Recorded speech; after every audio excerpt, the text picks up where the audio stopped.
Hello दोस्तों, नमस्कार। आज है 21 फरवरी और हम 21 फरवरी से बनने वाले करंट अफेयर के क्वेश्चनों पर डिस्कस करने वाले हैं। अगर आप हमारे चैनल पर नए हैं तो हमारे चैनल को सब्सक्राइब करें, वीडियो को लाइक करें, शेयर करें, कमेंट करें। चलिए, आज का पहला क्वेश्चन है, हाल ही में जारी स्थानीय शासन प्रदर्शन सूचकांक में कौन सी स्थान पर रहा?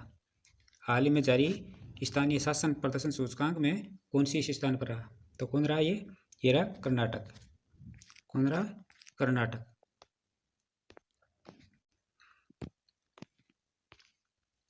साल 2024 स्थानीय शासन प्रदर्शन सूचकांक में कर्नाटक पहले नंबर पर रहा। ये सूचकांक केरल को पीछे छोड़कर कर्नाटक ने ये उपलब्धि हासिल की है। इस सूचकांक में उत्तर प्रदेश ने भी अच्छा प्रदर्शन किया और 15वें स्थान से 5वें स्थान पर पहुंच गया है। इस सूचकांक में कर्नाटक के बेहतर प्रदर्शन के ये कारक के मजबूत स्थानीय शासन प्रबंधन, वित्तीय सुधार, प्रशासन कार्य क्षमता व क्षमता निर्माण है। इस सूचकांक में उत्तर प्रदेश के बेहतर प्रदर्शन के पंचायती राज में जवाबदेही में सुधार, पारदर्शिता, भ्रष्टाचार विरोधी उपाय। इस सूचकांक में ढांचागत मानदंड में केरल पहले नंबर पर रहा, वही कार्यात्मक मानदंड में तमिलनाडु पहले नंबर पर रहा, वित्तीय मानदंड में कर्नाटक पहले नंबर पर रहा और वही कार्यकर्ताओं के मानदंड में गुजरात पहले नंबर पर रहा है। नेक्स्ट क्वेश्चन है, हाल ही में प्रधानमंत्री योग दिवस। नेक्स्ट क्वेश्चन है, हाल ही में प्रधानमंत्री योग पुरस्कार 2025 का आयोजन किस मंत्रालय द्वारा किया जा रहा है? तो किस मंत्रालय द्वारा किया जा रहा है? कि आयुष मंत्रालय द्वारा। किस मंत्रालय द्वारा? आयुष मंत्रालय द्वारा। आयुष मंत्रालय ने प्रधानमंत्री योग पुरस्कार 2025 के लिए नामांकन शुरू करने की घोषणा की है और आयुष मंत्रालय ने अंतर्राष्ट्रीय योग दिवस के 2025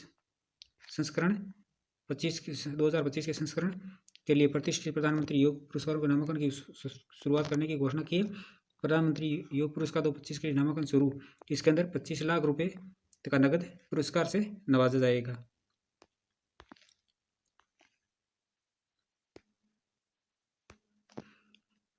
हाल ही में भारत और किस देश के बीच संयुक्त सैन्य अभ्यास धर्म गार्जियन आयोजित किया जाएगा? हाल ही में भारत और किस देश के बीच संयुक्त सैन्य अभ्यास धर्म गार्जियन आयोजित किया जाएगा? तो किसके बीच किया जाएगा? ये किया जाएगा जापान के बीच। किसके बीच? जापान के बीच। भारत और जापान के बीच। भारत और जापान के बीच संयुक्त सैन्य अभ्यास धर्म गार्जियन यानी संरक्षक का छठा संस्करण 25 फरवरी से 9 मार्च तक जापान के माउंट फूजी में आयोजित किया जाएगा। 14 से 17 अक्टूबर 2024 तक जापान की सफल यात्रा के सिलसिले को आगे बढ़ाते हुए अभ्यास धर्म गार्जियन 2025 भारत और जापान के बीच द्विपक्षीय रक्षा सहयोग को और मजबूत करेगा। नेक्स्ट क्वेश्चन है, हाल ही में 8वां हिंद महासागर सम्मेलन कहाँ हुआ है? हाल ही में 8वां हिंद महासागर सम्मेलन कहाँ हुआ है? तो कहाँ हुआ ये हुआ मस्कट के अंदर। कहाँ हुआ? मस्कट के अंदर। भारत के विदेश मंत्री एस जयशंकर ने मस्कट, ओमान में आयोजित 8वें हिंद महासागर सम्मेलन में भारत का प्रतिनिधित्व किया और हाल ही में भारत, सिंगापुर और ओमान जैसे अपने हिंद महासागर साझेदारों के साथ मस्कट में 8वें हिंद महासागर सम्मेलन की मेजबानी कर रहा है। भारत की तरह ओमान का भी समुद्री यात्रा का समृद्ध इतिहास है, जिसके समुद्री संबंध 5000 साल पुराने हैं। रणनीति के साझेदार में दोनों देश हिंद महासागर में रणनीतिक साझेदार है जो क्षेत्रीय विकास और सुरक्षा पर सहयोग करते हैं। नेक्स्ट क्वेश्चन है, हाल ही में कहाँ फ्लावर शो का आयोजन किया जाएगा? हाल ही में कहाँ फ्लावर शो का आयोजन किया जाएगा? तो कहाँ किया जाएगा? ये किया जाएगा नोएडा के अंदर। कहाँ किया जाएगा? नोएडा के अंदर। हर साल की तरह इस साल भी नोएडा में भव्य फ्लावर शो का आयोजन किया जा रहा है, जो 20 फरवरी से नोएडा के सेक्टर 33 स्थित शिवालिक पार्क में ये फूलों का मेला हो चुका है, जिसमें देश विदेश से मंगवाए गए खूबसूरत फूलों की 100 से अधिक प्रजातियां देखने को मिलेगी। और इस साल फ्लावर शो की थीम रहेगी डिमोर पोर्टिका रखी गई है। क्या रखी गई है? डिमोर पोर्टिका। नेक्स्ट क्वेश्चन है, हाल ही में किस एम्स ने उन्नत रोगी देखभाल के लिए रोबोटिक सर्जरी शुरू की है? हाल ही में किस एम्स ने उन्नत रोगी देखभाल के लिए रोबोटिक सर्जरी शुरू की है? तो किसने की है ये? एक है नई दिल्ली ने, एम्स नई दिल्ली, एम्स दिल्ली ने। अखिल भारतीय आयुर्विज्ञान संस्थान दिल्ली ने अपने शल्य चिकित्सा विभाग में आधुनिक सर्जिकल रोबोट तैनात किया है। इसके साथ ही ये देश के किसी सरकारी अस्पताल में ऐसी पहली सामान्य सर्जरी इकाई बन गई है जिसने पहली अत्याधुनिक प्रौद्योगिकी हासिल की है। नेक्स्ट क्वेश्चन है, हाल ही में वैश्विक पर्यटन लचीलापन दिवस कब मनाया गया? हाल ही में वैश्विक पर्यटन लचीलापन दिवस कब मनाया गया? तो कब मनाया गया? ये मनाया गया 17 फरवरी को। कब मनाया गया? 17 फरवरी को। 17 फरवरी 2023 को पहली बार मनाया गया संयुक्त राष्ट्र का वैश्विक पर्यटन लचीलापन दिवस। पर्यटन उद्योग की लचीलापन को स्वीकार करने और बढ़ाने की दिशा में एक महत्वपूर्ण कदम है। सालाना इस दिन को चिन्हित करने के कदम को 90 से अधिक देशों ने समर्थन किया और इस पहल का उद्देश्य है एक ऐसे पर्यटन क्षेत्र को बढ़ावा देना जो प्रत्याशित और अप्रत्याशित दोनों चुनौतियों का सामना कर सके, जिससे विशेष रूप से विकासशील देशों में सतत विकास और आर्थिक स्थिरता में इसका योगदान सुनिश्चित हो सके। नेक्स्ट क्वेश्चन है, हाल ही में किस राज्य ने औद्योगिक पार्क और हरित ऊर्जा नीति 2025 को मंजूरी दी है? हाल ही में किस राज्य ने औद्योगिक पार्क और हरित ऊर्जा नीति 2025 को मंजूरी दी है?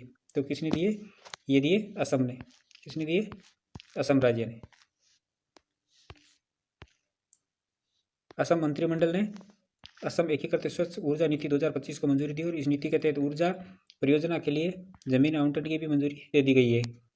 हरित ऊर्जा और औद्योगिक विकास को बढ़ावा देने के लिए की जा रही कुछ गतिविधियां तेलंगाना सरकार ने स्वच्छ और हरित ऊर्जा नीति 2025 को मंजूरी दी थी। आंध्र प्रदेश में विशाखापट्टनम के पास पुदिमका में ग्रीन हाइड्रोजन हब परियोजना की आधारशिला भी रखी गई है और यह परियोजना राष्ट्रीय हरित हाइड्रोजन मिशन के तहत पहला ग्रीन हाइड्रोजन हब है। आंध्र प्रदेश के तिरुपति जिले में चेन्नई बेंगलुरु औद्योगिक गलियारे के तहत कृष्णापट्टनम औद्योगिक क्षेत्र की आधारशिला भी रखी गई है। राजस्थान सरकार भी नवीनीकरण ऊर्जा के क्षेत्र में विकास के लिए प्रतिबद्ध है और राजस्थान में सौर ऊर्जा पवन ऊर्जा के लिए महत्वपूर्ण केंद्र और क्लस्टर है। नेक्स्ट क्वेश्चन है, हाल ही में किसे भारत का अगला मुख्य चुनाव आयुक्त नियुक्त किया गया है? हाल ही में किसे भारत का अगला मुख्य चुनाव आयुक्त नियुक्त किया गया है? तो किसे किया गया? ज्ञानेश कुमार को। किसे किया गया? ज्ञानेश कुमार को। 1988 बैच के IAS अधिकारी ज्ञानेश कुमार ने बुधवार को देश के 26वें चीफ इलेक्शन कमिश्नर के पद पर संभाला है और नए कानून के तहत नियुक्त होने वाले पहले चीफ इलेक्शन कमिश्नर है। तो उनका कार्यकाल 26 जनवरी 2029 तक रहेगा और इससे पहले सी पद पर रहे राजीव कुमार 18 फरवरी को रिटायर हो गए थे। ज्ञानेश कुमार 4 साल के कार्यकाल के दौरान 20 राज्य और एक केंद्र शासित प्रदेश यानी पुडुचेरी में चुनाव होंगे। शुरुआत बिहार से होगी और अंतिम चुनाव मिजोरम में होगा। ज्ञानेश कुमार के अलावा विवेक जोशी को चुनाव आयुक्त नियुक्त किया गया है। वे हरियाणा के मुख्य सचिव और 1990 बैच का IAS अधिकारी है। वही चुनाव आयुक्त सुखबीर सिंधु अपने पद पर बने रहेंगे। प्रधानमंत्री नरेंद्र मोदी की अगुवाई में 17 फरवरी को हुई बैठक में इन नियुक्तियों पर मुहर लगी और बैठक में गृह मंत्री अमित शाह, लोकसभा में नेता विपक्ष राहुल गांधी भी शामिल हुए थे। नेक्स्ट क्वेश्चन है, हाल ही में 5वां बहुपक्षीय नौसैनिक अभ्यास कोमोडो कहाँ शुरू हुआ है? हाल ही में 5वां बहुपक्षीय नौसैनिक अभ्यास कोमोडो कहाँ शुरू हुआ है? तो कहाँ हुआ है? ये हुआ इंडोनेशिया के अंदर। कहाँ हुआ है? इंडोनेशिया में। कोमोडो या बहुपक्षीय नौसेना अभ्यास कोमोडो इंडोनेशियाई नौसेना द्वारा आयोजित और संचालित एक सैन्य अभ्यास है। ये हिंद महासागर और प्रशांत महासागर के बीच हर 2 साल में आयोजित किया जाता है। पहला कोमोडो 2014 में बाटम के आसपास आयोजित किया गया था। इसका उद्देश्य अधिकाधिक अंतर्राष्ट्रीय भागीदारों के साथ द्विपक्षीय जुड़ाव को सुविधाजनक बनाना। अभी तक 4 अभ्यास हो चुके हैं। एक 2016 के अंदर 14 में, एक 2016 में, 2018 में और 2023 में। सबसे नया अभ्यास 2025 में आयोजित किया गया है। कल के क्वेश्चनों का रिवीजन कर लेते हैं। हाल ही में चर्चा में रहा अन्नामुडी शोला राष्ट्रीय उद्यान केरल राज्य के अंदर है। NTPC forward faster sustainability award 2025 जीता है। पुडुचेरी आयुष्मान भारत वय वंदन योजना का शुभारंभ किया गया है। और 10 अवतार नाट्य प्रदर्शन महाराष्ट्र के अंदर शुरू हुआ है। भारत व्यापार को मजबूत करने के लिए एप्टा डेस्क शुरू की गई है। UNESCO imagine a world with more women in science अभियान शुरू किया गया है। केम्पा कोलान ने IPL 2025 के सेफ प्रोस्ता के रूप में थम्स अप की जगह लिए। नेपाल और फ्रांस देश ने हाइड्रो नेपाल परियोजना के लिए समझौते ज्ञापन पर हस्ताक्षर किए हैं। और दिल्ली पुलिस का 78वां स्थापना दिवस 16 फरवरी को मनाया गया। BSF BGB 4 दिवसीय 55वीं महानिदेशक स्तर की वार्ता नई दिल्ली के अंदर शुरू हुई है। तो ये था हमारा आज का करंट अफेयर। और ऐसे ही महत्वपूर्ण प्रश्नों के साथ कल फिर मिलेंगे। तब तक के लिए धन्यवाद।